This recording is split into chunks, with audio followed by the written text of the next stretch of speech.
A SBB, Sociedade Bíblica do Brasil, nos disponibilizou um importante documento sobre a origem do nome Jesus. Esse material se encontra disponível no Google com o mesmo título da matéria apresentada. É interessante ressaltar que não foi a SBB que traduziu, transliterou o nome dele. Ela apenas nos apresenta a forma em que isso ocorreu. E assim, ela nos diz que a forma plena do nome é Yehoshua, e a outra forma, Yeshua, é uma abreviação deste nome. Essa abreviação, ao passar pelo grego, virou Jesus, e do grego para o latim, se tornou Jesus. Então, eles começam a explicar letra por letra. Para que você tenha uma ideia do andamento das coisas, o S final, que se encontra no nome Jesus, por exemplo, foi estabelecido para que o nome se tornasse mais declinável. Digamos que, no processo de tradução, transliteração, o resultado do nome dele fosse Jesus. Então, eles acrescentaram um S final e se tornou Jesus. Fica a impressão de que eles estavam moldando o nome dele conforme o próprio gosto deles. Preste atenção no seguinte trecho do documento que nos é apresentado pela SBB. Abre aspas. De fato, em hebraico não existe o som J. Como então aparece essa letra nos nomes bíblicos em quase todas as línguas com as quais estamos familiarizados?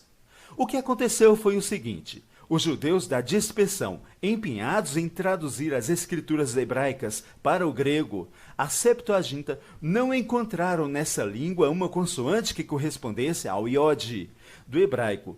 E a solução foi recorrer à vogal grega iota, que corresponde ao nosso i. Então escreveram em Jeremias, começando com i, e assim por diante, inclusive essos. Fecha aspas. Vamos lá. Primeiro, eles deixam claro que no hebraico não existe o som J. Essa afirmação é da Sociedade Bíblica do Brasil. Vamos para a próxima fase que envolve outra letra, o iode, que em hebraico é a primeira letra do nome dele. Então, eles nos dizem que os judeus da dispersão, empenhados em traduzir as escrituras para o grego, não encontraram uma consoante correspondente ao iode. Então, recorreram à vogal grega iota, que corresponde ao nosso i. Preste atenção, que corresponde ao nosso i. Verdade, no nosso alfabeto temos a vogal i correspondente. Será que no latim, por aquela ocasião, não havia a letra i? Pois, por que eles estabeleceram um j consoante em seu lugar? Vamos ver o que eles nos têm a dizer sobre isso. Abre aspas. Mas como esse i se tornou J? Foi através do latim, que deu origem às línguas neolatinas, entre as quais está o português. No latim, posterior à Idade Média, começou a aparecer na escrita a distinção que já existia na pronúncia entre o i vogal e o i consoante, o qual passou a ser grafado J. Fecha aspas. É interessante frisar que um i passou a ser grafado J e o outro i continuou normalmente. Portanto, no latim havia a letra i correspondente ao iota do grego, duas letras com a mesma grafia, mas com sons diferenciados. No latim, uma dessas letras continuou a ser um i, mantendo a mesma pronúncia. E a outra, que tinha o som de J, por fim, recebeu na grafia o diferencial que já havia na pronúncia. Por que eles pegaram o i que tinha o som de J? Cá para nós, de duas uma, ou esses especialistas não sabiam discernir entre o i vogal e o i consoante que tinha o som de J, ou não eram especialistas. Se por um lado, do hebraico para o grego, não encontraram uma consoante, por isso recorreram à vogal grega iota, que corresponde ao nosso i, por outro lado, do grego para o latim, eles, tendo a vogal i, fizeram um caminho inverso, rejeitaram o i e em seu lugar estabeleceram a consoante j, sem nenhuma justificativa plausível. Que maravilha de tradução! Alguns doutores em hebraico nos induzem à ideia de que o nome dele tem pouca importância. Temos então a prova de que os doutores do passado não pensavam diferente.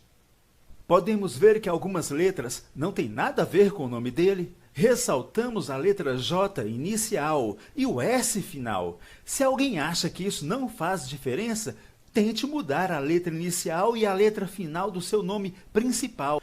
Não sabemos até onde o antissemitismo nos afeta. Talvez, se ele fosse norte-americano, com o nome inglês, fosse mais bem aceito. De certo, apenas uma. O nome dele não é Jesus. O que fazer então?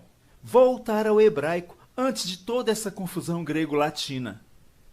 O hebraico nos apresenta dois nomes, conforme a própria SBB nos apresentou. Um desses nomes é Yehoshua, que é a forma plena do nome, e o outro nome é Yeshua, que é uma abreviação do mesmo nome.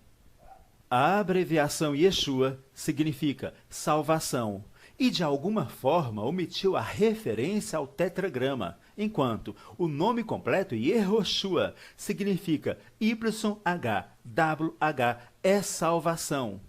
Essas 4 letras que chamamos de tetragrama, YHWH, é uma referência às 4 letras hebraicas, Yud, Re, Vav, Re, que é, em hebraico, o nome do Pai escrito, mas não pronunciado, sendo assim indecifrável mesmo, pois está escrito que há um único nome, pelo qual importa que sejamos salvos. O terceiro mandamento foi escrito antes que o Filho viesse.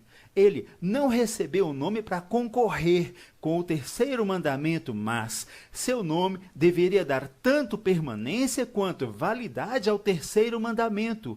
Por isso, a importante referência ao nome do Pai, em seu próprio nome. Esse nome é Yehoshua. São 10 mandamentos, são todos literais e sempre foram literais.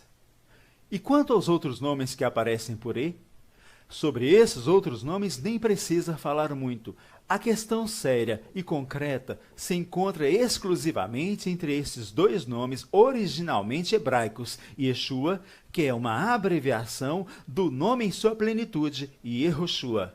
O resto é especulação, montagem, nem mesmo se encontram no hebraico. Assim, imagine que a Arca de Noé seja encontrada, então aparecem várias arcas.